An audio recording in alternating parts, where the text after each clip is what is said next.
Guys, we don't actually need the Senate. There have been Americans trying to drastically overhaul or outright abolish the Senate since the 1790s. It's not a particularly democratic institution. A lot of countries don't have anything like it, and it's not like their national legislatures suffer for it. In fact, most countries' national legislatures are doing a hell of a lot better than ours. In the United States, all bills at the national level need to pass through two different chambers, the Senate and the House of Representatives. The House of Representatives is the chamber that represents the people more directly. There are 435 people in the House of Representatives, and those 435 seats are distributed proportionally to the states based off of their population. Each representative is representing between 500,000 and 1 million people in a voting district inside of their state. The individual states control those maps, and they have to redraw them at least every 10 years.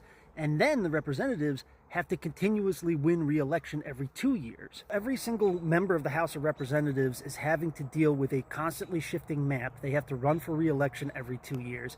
This makes it harder for them to hold on to power for long periods of time. It's a more competitive House. Couple that with the fact that every single representative is representing a relatively small number of Americans that are in a specific geographical area of one state.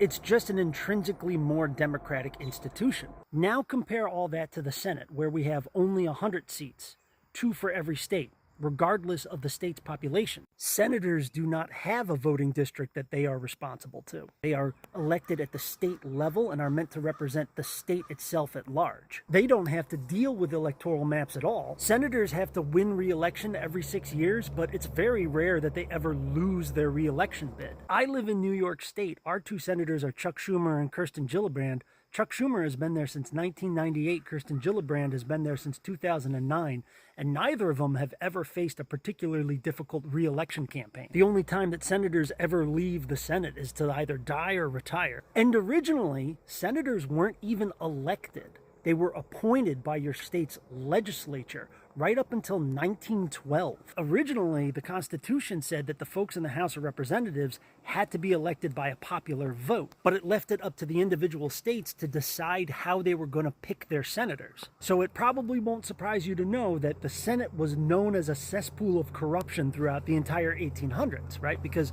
every single state would just find the 2 guys who made the biggest campaign contributions to the governor's race or whatever, and just declare those 2 guys the senators from that state. Once they were declared senators, they could go down to Washington and literally shut down every single thing that the House of Representatives wanted to do. All throughout the 1800s, American activists at the state level started pushing for state-level changes to state-level law that said, hey, our state is going to decide to elect our senators from here on out. We're not going to let this be an appointed position anymore. And that's how we got the 17th Amendment passed in 1912 that said, okay, from here on out, all senators need to be elected. And I will absolutely give you that that was an improvement, but it still remains that the Senate is just 100 random rich guys representing the interests of the state and the moneyed elite from that state, who are allowed to shut down anything that the House of Representatives wants to do. And I'm not going to argue that the House of Representatives doesn't have its own problems,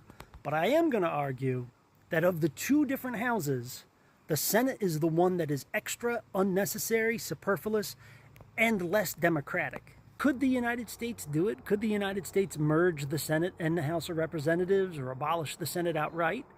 Yes, there are other countries who have done it, other countries that have abolished their upper house. There are countries like the UK, for example, that does technically have 2 houses, but the House of Lords has become kind of just a ceremonial position with not as much political power. So there's also the option of just taking away the Senate's power and turning it into just like a ceremonial role. The problem is, with all of these plans, though, is that it would take the approval of the Senate, right? The Senate would have to affirm its own dissolution, which it's hard enough to get them to retire when they're about to die. I can't imagine senators actually signing a piece of paper that says, yeah, we should give up on this entire institution altogether.